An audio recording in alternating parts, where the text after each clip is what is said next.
TV media की खबर का बड़ा असर हुआ है। पश्चिम सिंहभूम के सारंडा में अब तक का सबसे बड़ा लकड़ी कटाई का मामला सामने आया है। लकड़ी माफियाओं ने 50 से अधिक बड़े बड़े पेड़ों को काट डाला है। इस घटना की सूचना के बाद वन विभाग ने घटनास्थल पर छापेमारी कर भारी मात्रा में लकड़ी जब्त किया है।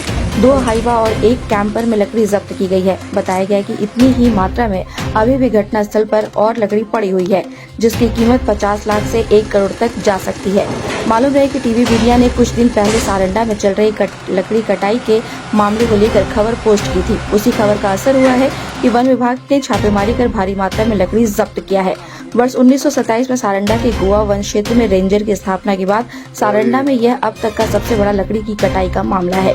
जानकारी मिल रही है कि सारंडा में लकड़ी माफिया सक्रिय है और बड़े पैमाने पर सारंडा के बेशकीमती पेड़ों की कटाई कर रहे हैं और उनकी तस्करी कर रहे हैं। लकड़ी माफियाओं के इस करतूत से जंगल खोखला के साथ साथ तबाह और बर्बाद होता जा रहा है। इसकी सूचना जब गोवा के रेंजर परमानंद रजक को हुई तो उन्होंने वन कर्मी और पुलिस बल के साथ गोवा वन क्षेत्र के रांगरिंग क्षेत्र का दौरा कर छापेमारी की। छापेमारी के दौरान घटनास्थल पर बड़ी संख्या में लकड़ी के बड़े बड़े बोटे को देख वन विभाग के होश उड़ गए। वन विभाग ने 2 हाइवा और 1 कैंपर में जितना हो सका लकड़ी को जब्त कर अपने कार्यालय परिसर में रख दी। इसके बावजूद घटनास्थल पर अभी भी और लकड़ियां पड़ी हुई है, जिसे जब्त किया जाना बाकी है। रेंजर परमानंद रजक ने बताया है कि उन्होंने 1 महीने पहले ही गोवा में पदभार ग्रहण किया है। उन्होंने जैसे ही घटना की सूचना मिली उन्होंने घटनास्थल पर छापेमारी कर लकड़ियां जब्त की है। उन्होंने कहा कि लकड़ी काटने वाले माफियाओं की जानकारी ली जा रही है, जल्द ही उनको भी गिरफ्तार कर लिया जाएगा। उन्होंने बताया कि वाकई में बड़ी संख्या में लकड़ी को काटा गया है। वन कर्मी जंगलों में लग रही आग बुझाने में व्यस्त है। इसी का फायदा उठाकर वन माफियाओं ने वन की कटाई की है।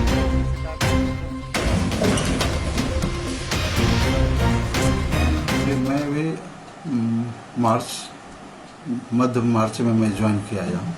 इसके पूर्व में मैं धनबाद में था, तो मुझे जान के थोड़ा आश्चर्य भी हुआ, दुख भी हुआ कि मैं आया और इस तरह की घटना घटी।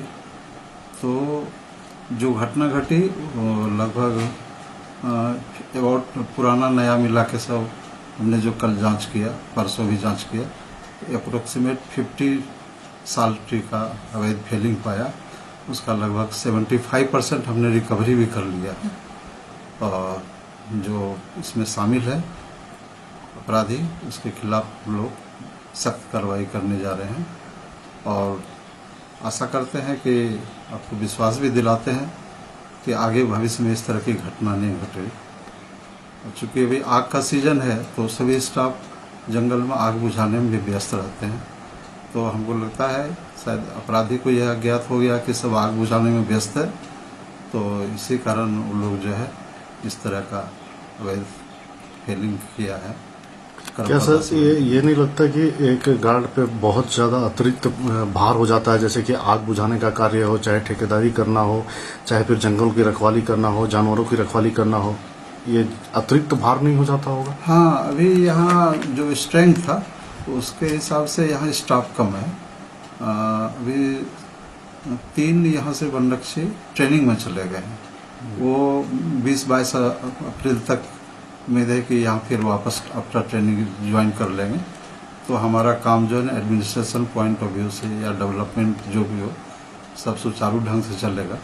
अभी स्टाफ की कमी तो है, एक वनरक्षी जो है 2 सब बीट 3 सब बीट के चार्ज में है, तो उनको 1 सब बीट में रहना चाहिए था, तो 3 सब बीट तो थोड़ा काम में प्रॉपर केयर नहीं कर पाते हैं। ये तो कमी है।